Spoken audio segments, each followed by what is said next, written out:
Hey everybody, it's Brad Scott from kliver.com, and it's my pleasure today to have a little chat with an up-and-coming artist from the Rocklin area. That's the Sacramento area in California, and she's a graduate from UC Davis, great school out there. Um, what I want to do is just kind of share some up-and-coming artists and get their artwork out there so that people know it's available and let them continue doing what they do best. Okay. Um, Personally, I decided not to go into art because at the time it was very difficult to make a living at it. And now with digital media and so forth, it's a little bit easier to make a living at doing artwork. But we still need to push that type of work along. So without any further ado, let me introduce Cassandra Burgess. Hey, Cassandra, Hey, how's it going? going pretty good. How's the weather in California? It's a good day in California. Looks like Good. it's going to be a hot day. Oh, yeah, another hot one. Huh? When's it going to cool off there? So I'm coming from Ecuador. I'm actually sitting in Ecuador. We actually had another guest planned to be here. Her name is Carmen Westbrook. She's actually in Italy and is trying to catch a train to get back to her house. So unfortunately, she's not going to be available, at least I don't think. She may pop in halfway through the video, at least I'm hoping. But it's due to I don't know, a transportation issue in Italy that she can't make it today. So let me just go ahead and start. Cassandra, just give me an idea. How did you get started in art? Well, I didn't ever think I was going to be an artist. I just kind of did it for fun. And I started out as a mechanical engineer, actually. And halfway through, I realized I didn't love it as much and I didn't have enough time to do what I loved doing, which was art. And I got so high up in math. I loved it. I was excited to do it, but I just dropped out of that math class and switched all the way to art. No And so, kidding. I didn't know you were doing math and that type of thing first. I was doing the thing that I thought I would be able to survive in society, and the idea of going into art was, I think, a little more scary. Yeah, like that sounds really familiar. Like I said, I didn't know that about you.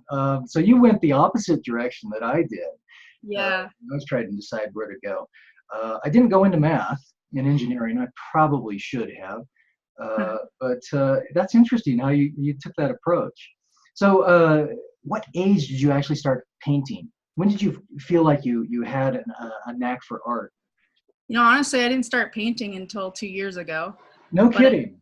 yeah, but I started drawing when we lived in Germany, and every car ride we went on, I would just grab a magazine and try to draw someone's face from the magazine. And it was just only in car rides I would draw, and just when we were bored. And, when you move and you don't have friends in the beginning, you just learn new hobbies. And so I would draw, and that's when I started drawing. It was never like, I'm going to be an artist. That was never the idea. So it was kind of by accident? Kind of. It was just more of a thing I enjoyed doing. Like, I still enjoy doing. I just it wasn't like a practice, like I'm going to practice this and to get better. It was more, I just enjoy doing it. That's incredible. So tell me about what type of art do you like to create the most? I mean, what's your favorite? It's hard to say because I kind of have ADD in art, to where like right now in my studio, I have 4 pieces going at once. And so like right now I'm working on a huge chalk piece that's 6 feet long, of a boy from Haiti. Then there's one, it's just a water scenery, and it's about like 4 feet, and it's a latex paint on sheetrock. And then another scenery one, and then elephants. It's just like whatever, whenever I get stuck on one, I just move to the next one, and it's a different feel, a different mindset. So it's kind of a whole different. Does it take a little while to kind of get your mind wrapped around the piece of artwork that you're working on? Like a half hour, just to get motivated? Yeah, it takes probably about 30 minutes, because I'm just like, I gotta like give this idea that you just gotta like get more done, and then all of a sudden you slow down. It takes a while for me to slow down, and then all of a sudden I'll click into gear, and then Get into the zone. yeah, and then I lose track of time. Yeah, yeah. That's when it gets really fun. Is Yeah. when you don't realize that the time is just flying by. So what has been the most difficult thing for you to create? Honestly, the pieces where it's usually when I have to create something with someone else's idea versus like what was inside me and I know that I just need to create. So like now that I'm doing commissions and stuff like that, it's hard to see what they're seeing. But I mean, we always end up figuring it out and I produce it, but it's just kind of like it's not fully in my heart. And so whenever, yeah, so like whenever it is, when it's something in my heart, I can make it in a day or two. Yeah. Someone else's, it takes me a little bit longer, a little more working through the piece, which is totally fine. It's a whole different mindset. But how do you pull that out of somebody? Because I kind of have the same problem in digital arts when I do graphic design and so forth. And you're working for a client, I know exactly what you mean. How do you kind of pull the idea out of them and without spending a lot of time before they say, hey, no, that's not what I had in mind. You could put 10 hours into something and they come back and say, no, that's not it. So how do you pull that out of them without doing a lot of work?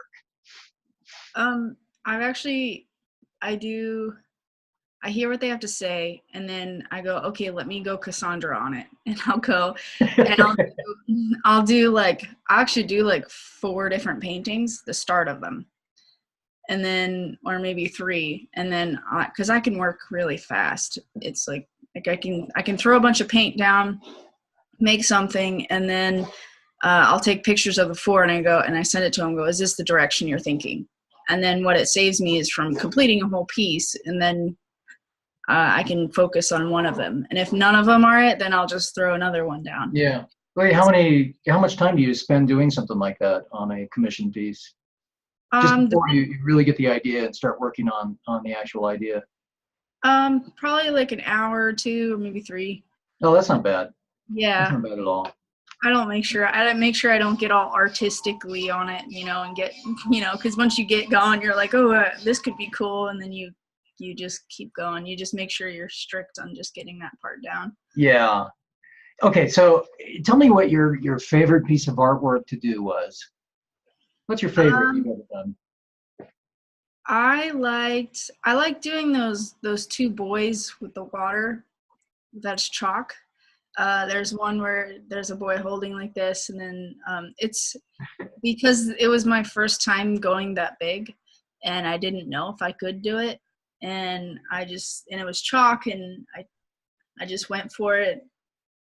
That was chalk. Yeah, that's all chalk. Oh, no kidding. I've seen the picture, and as a matter of fact, I pulled it off your website to use for some of the promotions that our viewers have already seen. Yeah.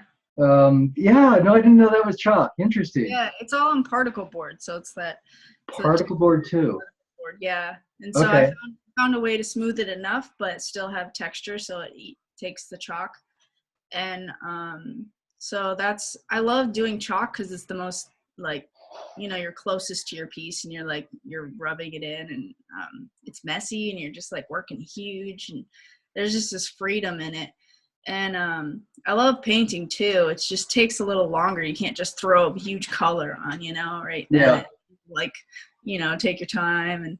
And but yeah, I love doing chalk. The only problem with chalk is that if people want to buy it, it's really hard to preserve. Yeah. So what would you do to preserve something like that? You do like a spray. It's the only problem is when you spray it, it does affect the color of it. Okay. And it changes some of your details and stuff like that. And so I'll do like a workable fixative. And honestly, that piece that I brought to Michigan, I have to touch up every time I move it. And so it's a little harder. I haven't sold as many chalk pieces. I've actually sold most of my paintings. So, okay. Yeah. Well, that was actually going to be the next question. But before I ask you that question, you said that you love to get into the art, and that's in a literal sense too. So you end up with chalk all over you, or when you're painting, you have paint all over you when you're done. Oh yeah. So you literally get into it. Yeah, yeah. I can't walk into the house until I like strip down and like, cause it's just like if I walk in anywhere, like I have feet prints everywhere just from it's so bad for my mom. I got kicked out of our garage and I had to like find another place to have because I'd come into the house with paint on my hands and there were it's not like on purpose and I'd have paint on the doorknob or our dog would step in my oil paint and we literally had Blue's Clues all throughout the whole house. It was That's great.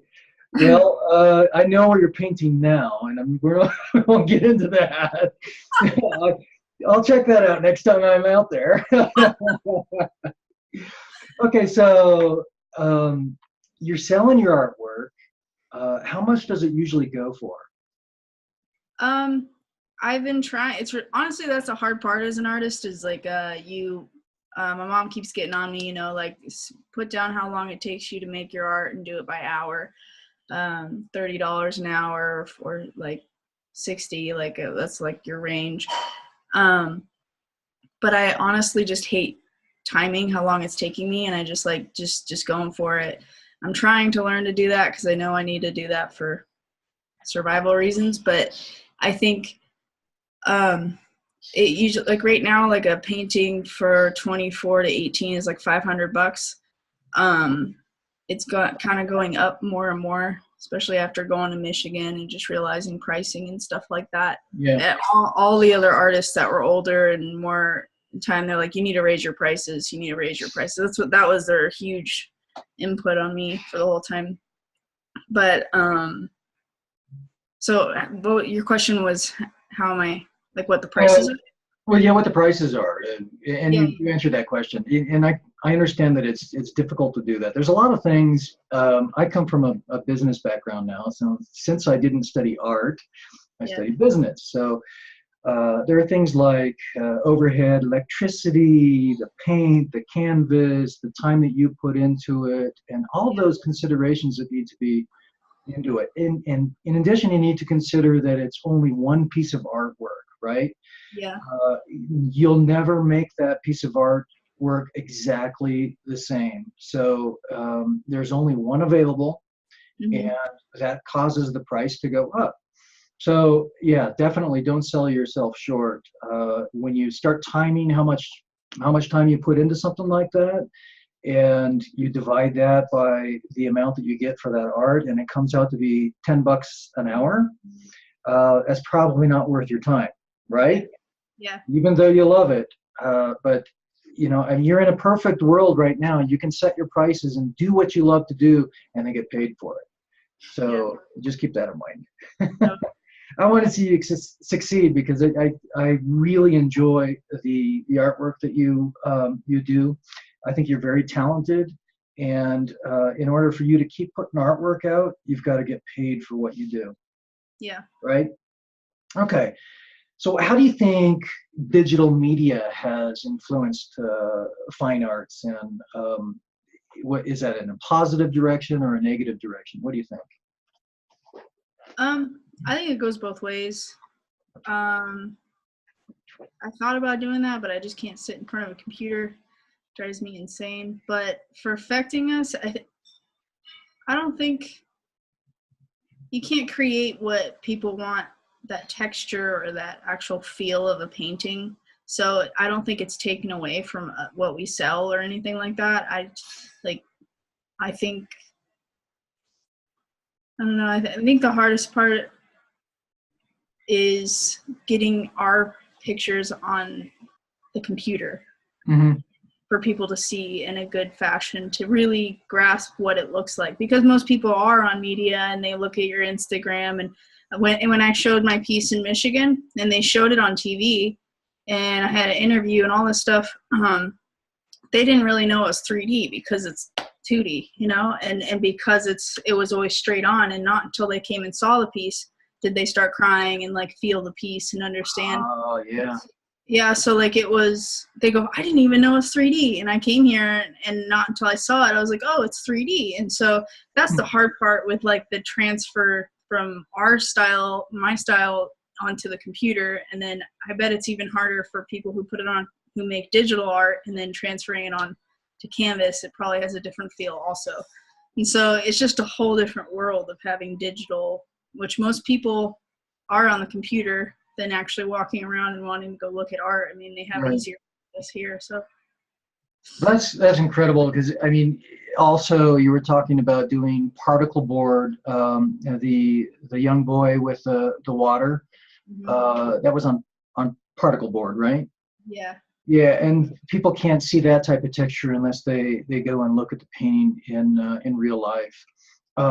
As far as the 3D stuff goes, and just I'll mention it here because we only have a little bit of time, but maybe we should talk about that later because there is a method where you can show your 3D art online and even project how it's 3D, and that's called structure from motion. You take several different pictures, and then there's several computer applications that will make a 3D model of what you've taken a picture of. Oh. Okay. And once you have that, then we can create a video or even a live kind of mouse type of thing where you drag your mouse and it changes the positioning of the artwork that you're doing.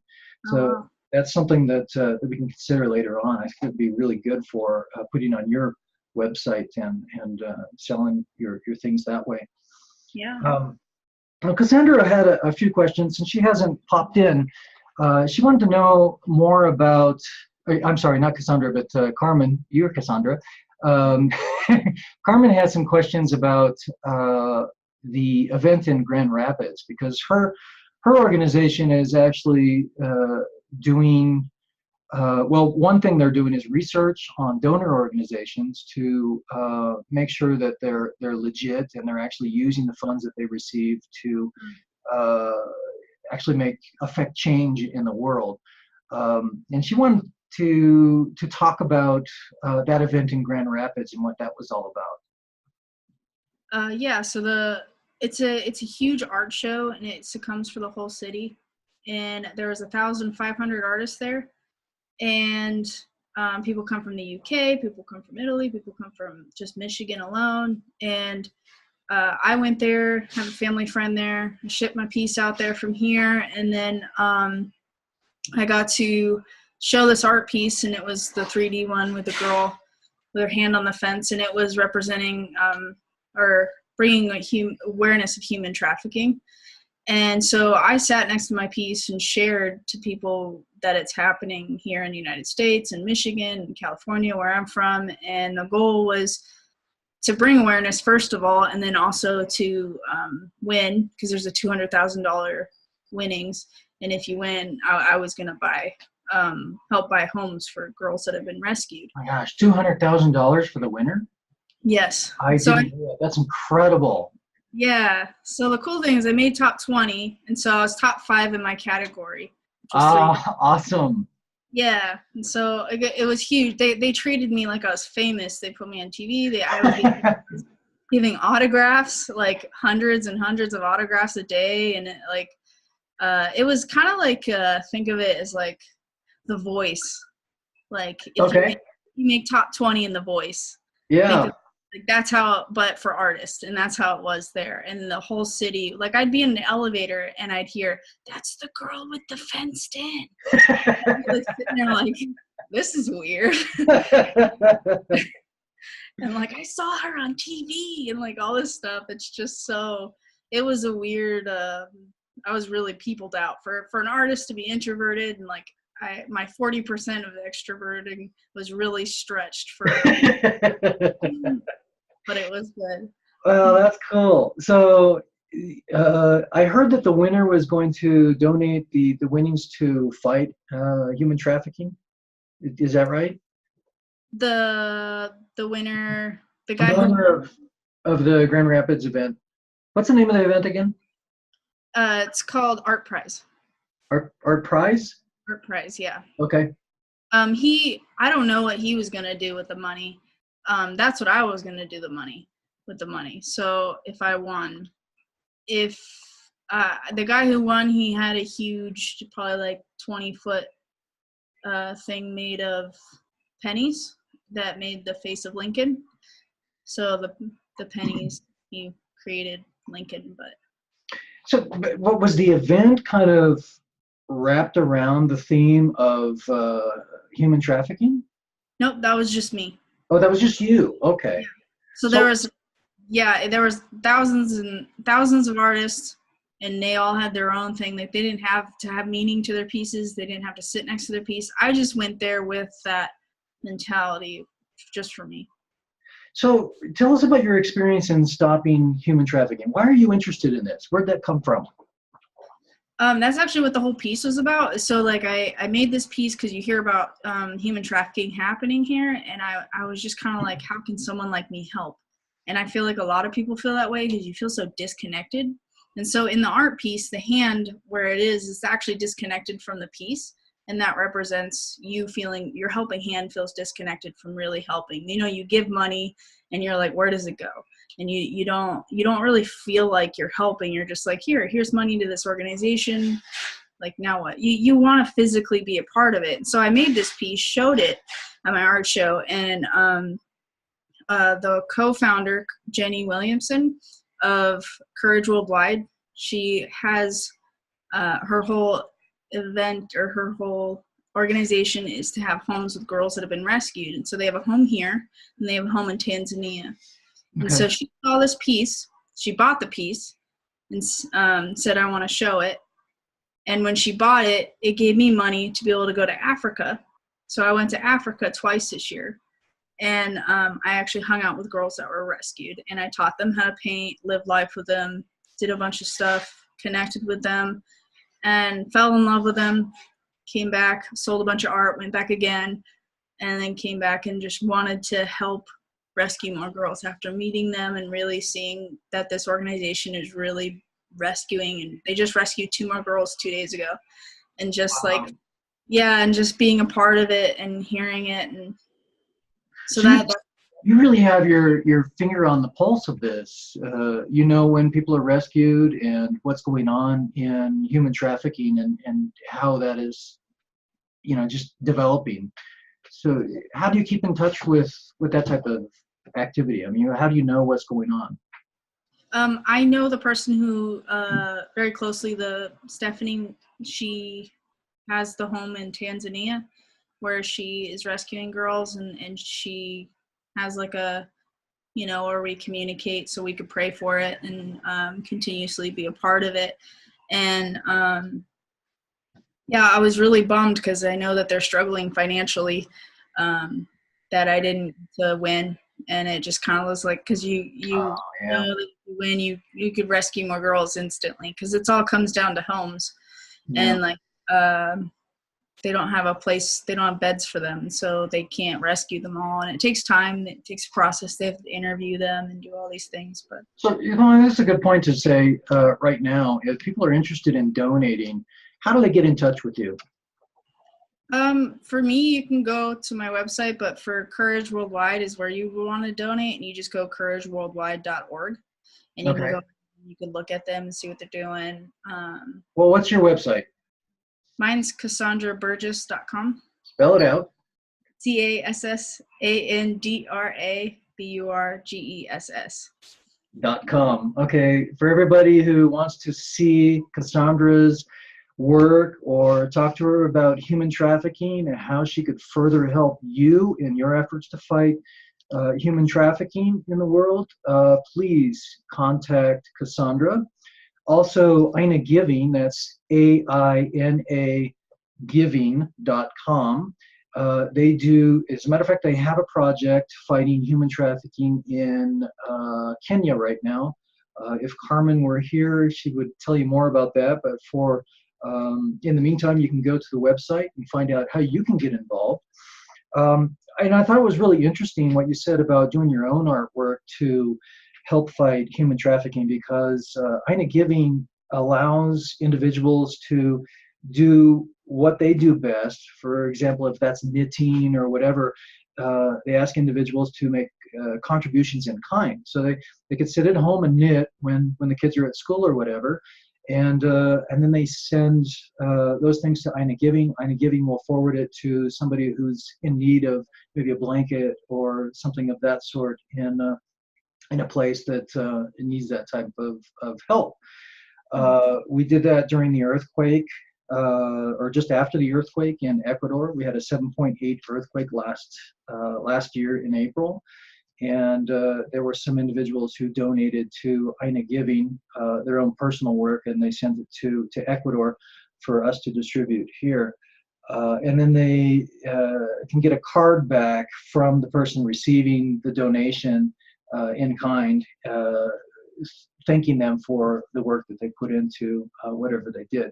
So I think it's really, if I want you guys to get connected, I think that there's a real good synergy there, especially with the current project that she's been working on. She just happened to to tell me that she was working on this human trafficking or anti-human trafficking project in Kenya.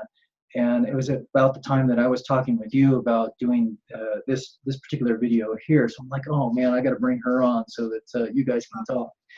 Anyway, it's a shame that she's not here. Maybe we can make that connection later on. Yeah. So, all right. First word that comes to your mind, okay? Or you just pick from the following list: oil, acrylic, or watercolor. Acrylic. Okay. Still life, wildlife, portrait, landscape. Wildlife. Travel or home.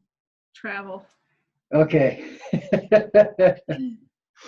So acrylic. Yeah. Yeah? Why acrylic? It's faster. It dries faster, so I can work faster. Ah, yeah, that makes a lot I of sense. started oil, and then I did acrylic, and it usually goes the other way around, and then I fell in love with acrylic because I could dry and then do another layer and just go really fast. But, Okay. So what would be the advantage of doing oil? I know it takes longer, but what's the advantage? Why do people like oil? The shine, the different feel of it, the depth of layers and colors that you can get, and the realistic stuff that you can get. It's just more vibrant usually in its color. But okay. My mom loved oil painting. She was actually a pretty good painter, and she taught me to paint when I was, I don't know, I must have been about 9. And we'd get in there and use the paintbrush, and then for the clouds we would use our fingers to make the clouds. And she was just she was incredible, an incredible artist, and it was had such a profound effect on me and my kind of my drive to do art way back when. It kind of runs in the family, although I study business, so left it behind. So now I'm getting back into digital art. Wildlife. Why wildlife? It reminded me because of when I was in Africa, I got to paint live at Safari for a week. And so they paid for me staying there. Or they gave me food, they gave me a place to stay, and I just painted. I painted at the safari for a week while I was there. That was like painting in heaven. Did you? Yeah. Yeah. Now, did you see the animals while you were painting? Yeah, there's elephants that would walk by, and I had to go to my room early, but I got escorted because there was a leopard out, and so they were afraid I was going to. So that was sad. I had to leave my painting and just go. Oh no.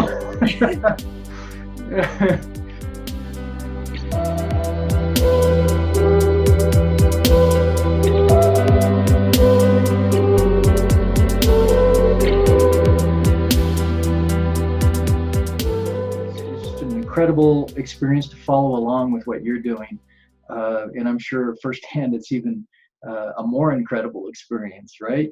Yeah. So that's why you picked travel. Yeah. Where else would you like to go? Honestly, well, it's hard to say because I've been to a lot of places when we lived in Germany, and we traveled a lot within, like Italy. We went to Prague, but where would I want to go? I'd want to go Ireland. I've never been to Ireland. I hear it's beautiful there. I'd probably want to go back to Italy. There's so much to see in Italy. And honestly, I'm just open for wherever.